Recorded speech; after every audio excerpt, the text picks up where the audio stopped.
Hi everyone, I'm Joyce Strong, host of the Totally Well Show. Before we begin, I want to give a big thank you to my mentor, coach, and sponsor of the Totally Well Show, David Meltzer. David is the host of the #1 entrepreneur podcast, The Playbook, a top 100 business coach, author of the #1 new release, Game Time Decision Making, and was named Sports Humanitarian of the Year by Variety. But he prefers to be known as the CEO who goes around helping people. Learn more about David Meltzer at www.dmeltzer.com and text him at 949-298-2905 to get notified when he is in your area hosting a meetup. Follow him on LinkedIn, Instagram, and Twitter at David Meltzer. I hope you enjoyed this week's episode of The Totally Well Show. Hello everyone, welcome to The Totally Well Show. I'm your host, Joyce Strong. The Totally Well Show is a place where we get curious, ask questions, and explore everything to do with health, wellness, fitness, and all the things it takes to help you live the highest quality, most fulfilling life. Just a reminder that The Totally Well Show and all the shows here at the Groton Channel are welcoming your sponsorship and as a payment of money or in kind. Opportunities are also available. So reach out to thegrotonchannel.org or to me and we'll tell you more about that. And today I have a return visitor, one of my favorites, Dr. Teri Baydar. Welcome, Teri. Thank you so much. Or Dr. Teri. I like to call you Dr. Teri. And Dr. Teri is a leadership development consultant and coach. And her website is www.whitelilycoaching.com. That's right. Also known as the CEO Whisperer. Yep. And I have a question right at the start, because every time that you've come here on the show, I've been confused about what title you use, and I've been switching my own title around about what I do in my practice.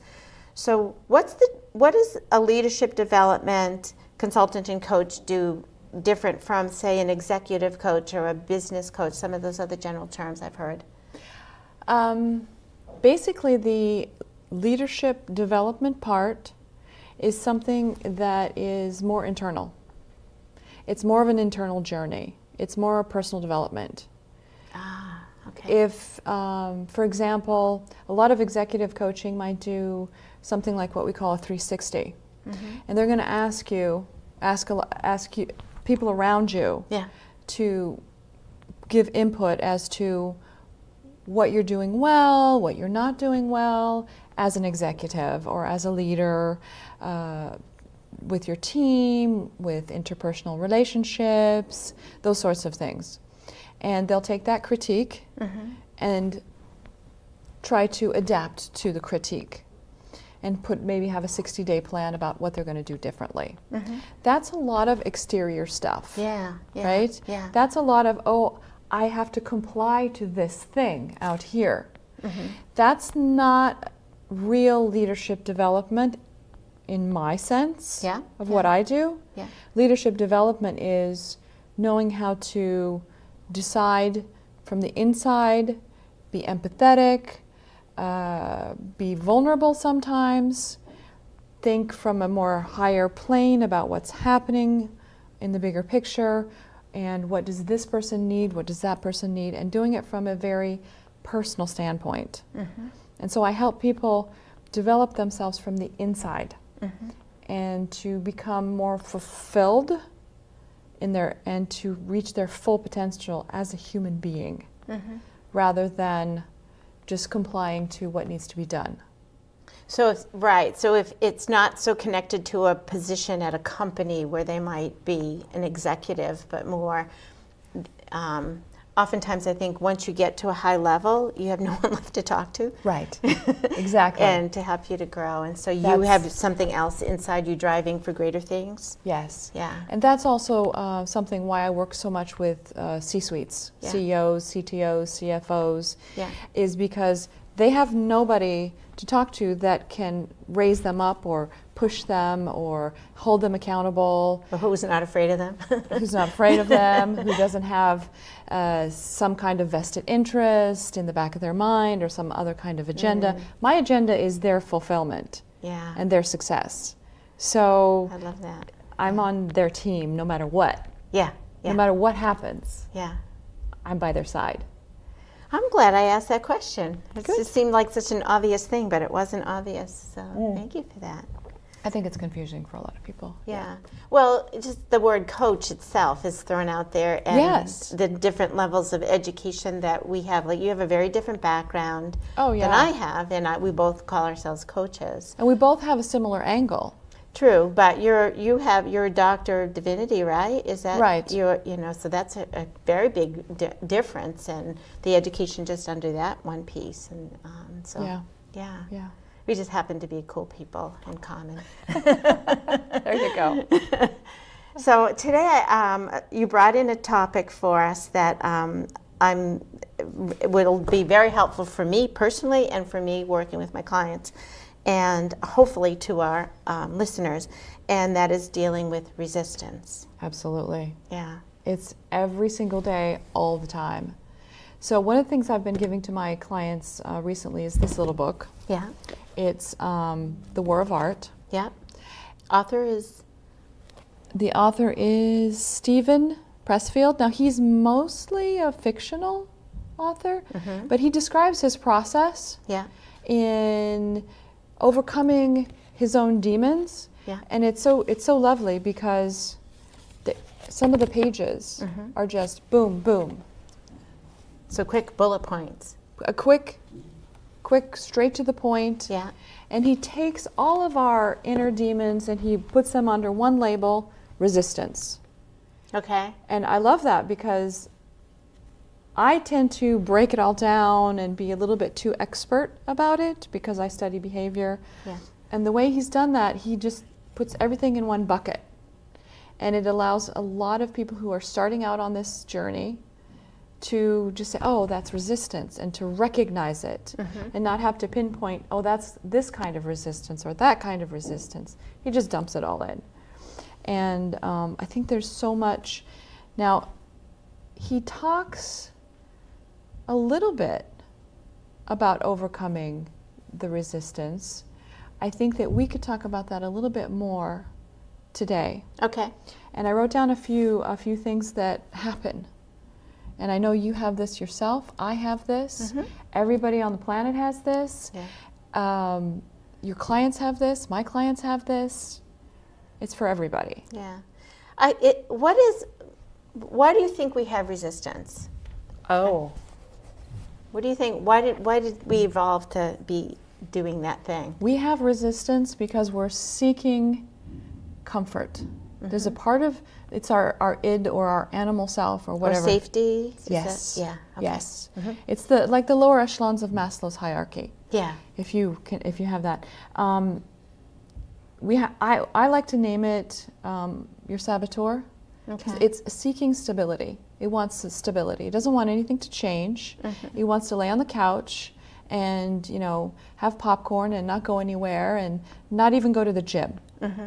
Whether it's going to the gym or working on a project, we all have that. Is it always negative? Is it always resistance? Always a bad thing? No, because sometimes resistance, what we might name resistance, might just be a part of ourselves that's being a parent. So one of the things I wrote down here is that I give to my clients to think about and do, is to negotiate with your resistance or your inner toddler. Imagine your inner toddler. Yeah. Right? That I just want to eat chocolate for dinner. Yeah. And we need to negotiate with it like it's a child. I'm gonna write some notes. This is too good to not. Okay. Okay, Go on. Negotiate with your inner toddler as if you're the parent. So a parent part of you is talking to the child part of you to grow up, to deal with it, to be okay with it. Now, I mentioned the saboteur. The saboteur is a little bit different. The saboteur is more than just the inner toddler. It's sort of this personalization of the part of you that doesn't want to take any risk, that wants comfort all the time, complete safety, security, and I know everything that I think I know everything that's going to happen today. So no change. But that actually needs a counterpart, and the counterpart that's also natural is I need adventure, I need excitement, I need change. So we have these two parts. One is coming from a higher part of ourselves, and the other is coming from more of an animal part of ourselves, is I'm just seeking safety. And we need to reason with both parts. And back to your question, sometimes we have that saboteur or inner critic that might be telling us in a bad way, who do you think you are? Okay, that is, that critical, judgy mindset. Yeah. Like to keep you from doing anything, to give you doubts so you don't do it. But then there are moments when we can get beyond ourselves, and we do need a little voice that says, hold on, who do you think you are? You can't talk to that person. You have to respect that person. You can't talk to them the way you're doing it. You need to respect them. So it also does have a positive way. The whole point of this kind of work is to take your saboteur, get to know it, train it, so it becomes your inner coach, or a part of your inner coach mechanism. Yeah. Because you can't, it's not going away. It's always going to be there. Nope. Yeah. It's not going to go away, but you can accept it, train it, and it becomes more of an adult voice inside that lets you know when maybe you're not behaving according to certain standards that you say you want to have. Do you have a technique or a name that you give that? I'm just curious if you had any way to frame what you're about to tell me, some examples of, I think, of how that might. I don't have a lot of specific examples. I think once a person starts to visualize it in themselves, they start to recognize it. And it can be, it can show up in lots of different ways. I can give you examples for me, and then you can tell me how. Sure. So one is just going to the gym. Right. So I pay for the gym. I like when I get there. But it doesn't take much for me to start to feel some resistance to going. Right. And once it gets into my head, it can get challenging. Now I'm in a debate. I'm in an argument with myself about should I, shouldn't I? And it becomes very stressful to me. So that's one example. Right. Yeah. Okay. That's a great and easy example.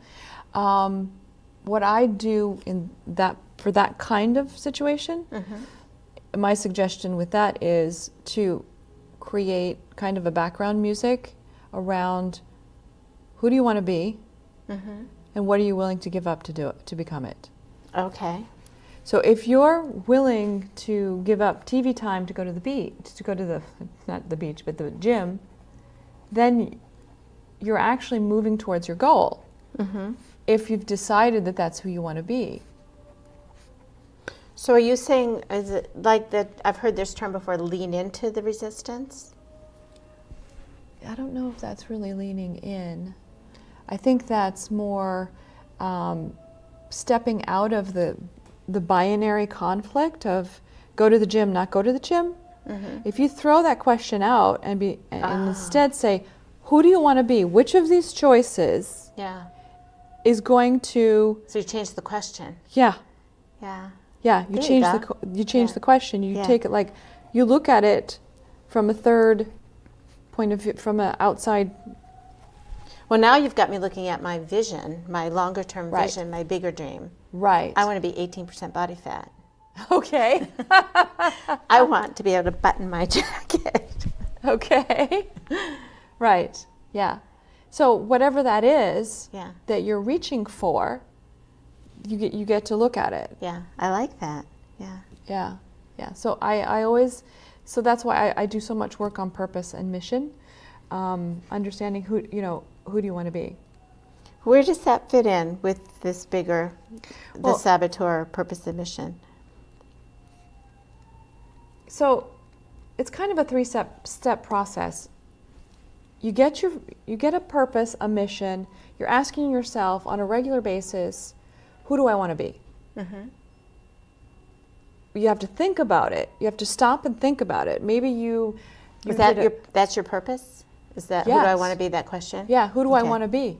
Or what is my goal? Or, whether it's I want to be a writer, or I want to be an athlete, or I want to, even if it's I want to fit into a size 6 dress, I want to be healthy, I want to overcome this challenge.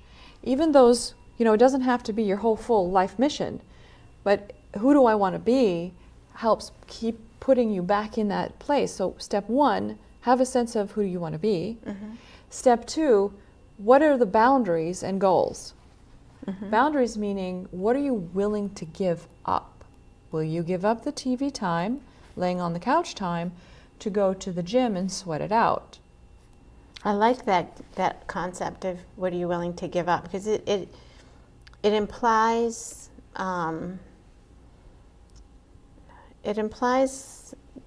something you want that you can't have. So some adult kind of, or at least an acknowledgement. I want it, but I'm going to choose not to do it for a greater reason. Right. That's a very adult Right. thought. Exactly. Yeah. Exactly. Yeah. Uh-huh. So put on your big girl panties. Get to the gym. Exactly. Yeah.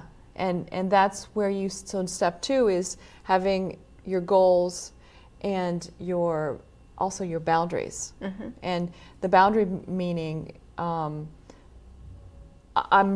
going to set a boundary on how much television I watch. Mm-hmm. That's it. Okay. I've done an hour and a half of screen time on the tube. Mm-hmm. That's enough. I'm not going to do that anymore because I have to use my time for something that matters to me. Mm-hmm. 4 times this week at the gym. So a positive thing. Yeah. Right. Whatever that is. Yeah. In this case, the gym. Yeah. And because when you set those boundaries without a sense of purpose and mission, it just adds to the conflict. And the saboteur grabs that inner critic starts to wreak havoc around that. Oh, who do you think you are? You're not going to go 4 times to the gym. That's ridiculous. Right? Maybe you can go 4 times to the gym. If you actually are in touch with your purpose. Yeah. You can. You're excited. Yeah. Because oh, well, that's my path. That's my journey. I'm going to claim that. And I'm going to go there. It seems to me, I wanted to hear what step 3 is, because you Yes. said there's step 3, then I had another question after. So step 3 is believing in yourself and the mission. And that's kind of what I was feeding into right there. Understanding that you belong. You belong here on the planet called Earth, that we all have a place. You belong. If you're feeling that you don't belong, then there's a couple things you need to adjust, but you belong. And you have to have that mindset. Is it just an acceptance, or maybe because you believe I belong, that's good enough for now? That's part of it.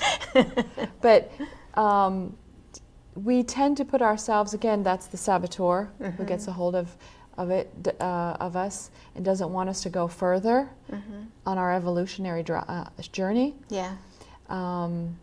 Saboteur just wants to sit on the couch and just be safe. But then this being safe is cultivating all sorts of fear and doubt and living in this spiral that just takes us in the other direction, downwards.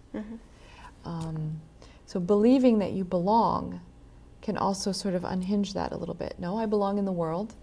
I have things to do here.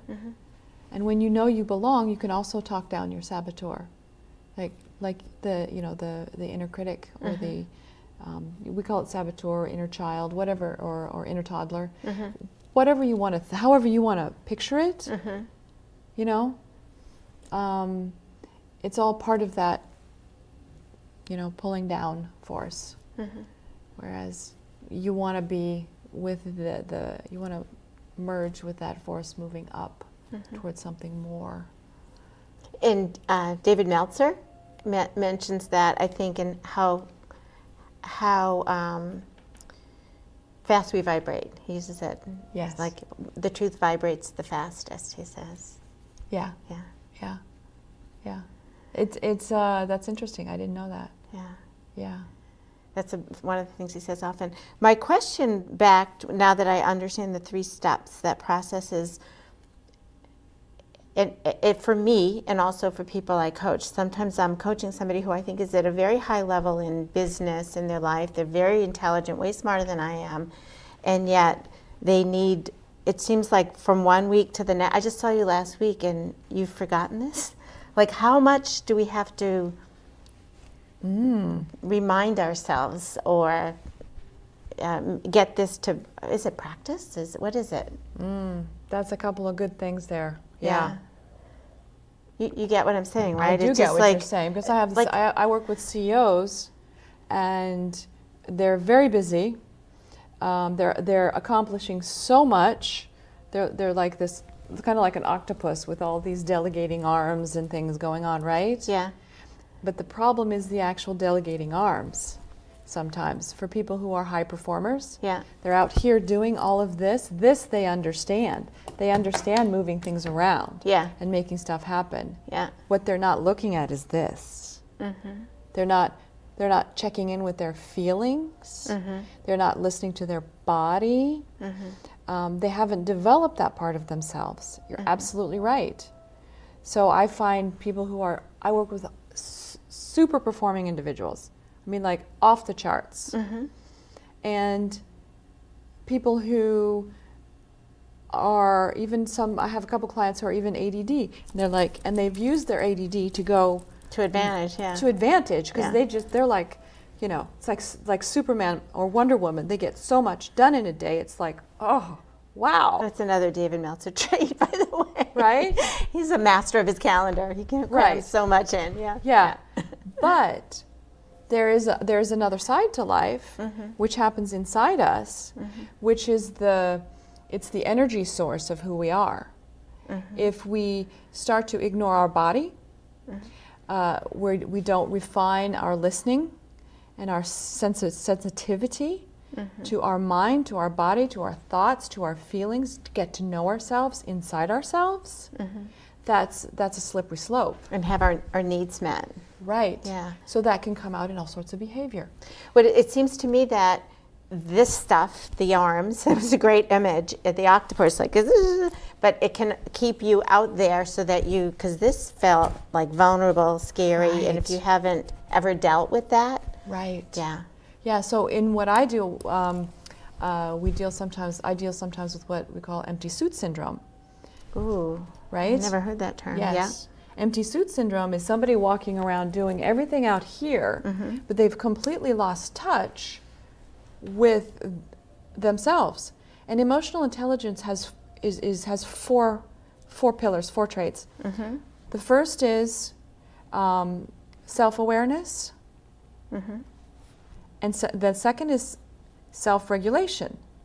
So the first 2 things you have to do is know yourself and regulate yourself. That's what we're talking about, regulating and knowing ourselves, dealing with our own resistance, our own mind trips, our own stories, good or bad, and managing them. Then the other 2 pillars are knowing, being aware of others, and then regulating the relationship between self and other. Okay. Pretty simple.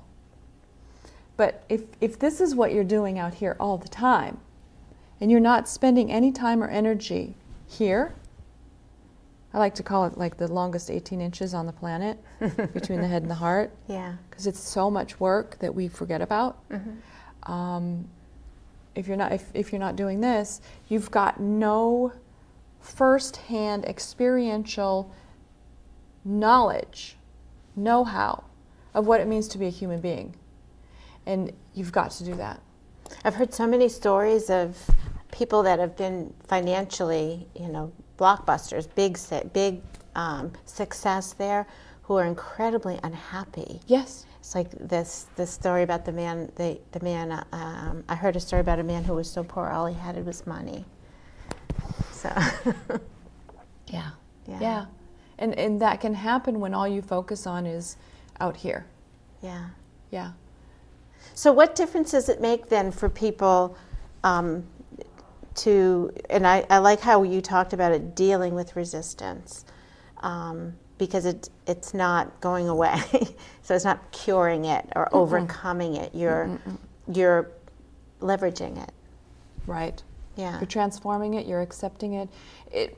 I like the inner toddler, because if you have a toddler, you have a toddler. You've got to deal with the toddler. Yeah. Otherwise, they're going to walk around the room and tear things up and pull things down and get into trouble. Yeah. So you need to deal with it. Yeah. And I have more of a softer approach. You know, in the War of Art and in a lot of other leadership coaches might be a little more hard hitting. I tend to be a soft hitter. I hit hard with precision at certain points in time, but I work really here with the person very deeply, and we just go deeper and deeper and deeper and deeper. So that's kind of you have to stay soft if you really want to go that deep. So I don't do any like 360s or have people give them input, or executive coaches can go do that. So a person could have more than one kind of a coach to help them. Sure. Yeah. I have several. Yeah, I can understand. Yeah, the different approaches and how they can all be helpful. But yeah, I know Rich Litvin. I don't know if you know him. He's a coach. He calls himself a coach. But he has this technique of, or term he uses of, he calls coaching, you want to play. And then he says hot seat. He uses that term. Yeah. And he's very careful about, and his coaching might last for 5 minutes or for an hour, but depending on how quickly we get there and what needed to happen next. Yeah. So that's what you remind me of that sense of hot seat of being, because it's hot. It is. Which is why we haven't dealt with it. Dr. Teri, I really thank you for coming today. We're out of time, but I'd love to do a second part with you. Can you hang around and do another show? Absolutely. All right. Thank you so much. Yep. Thank Love you. being here. Yeah.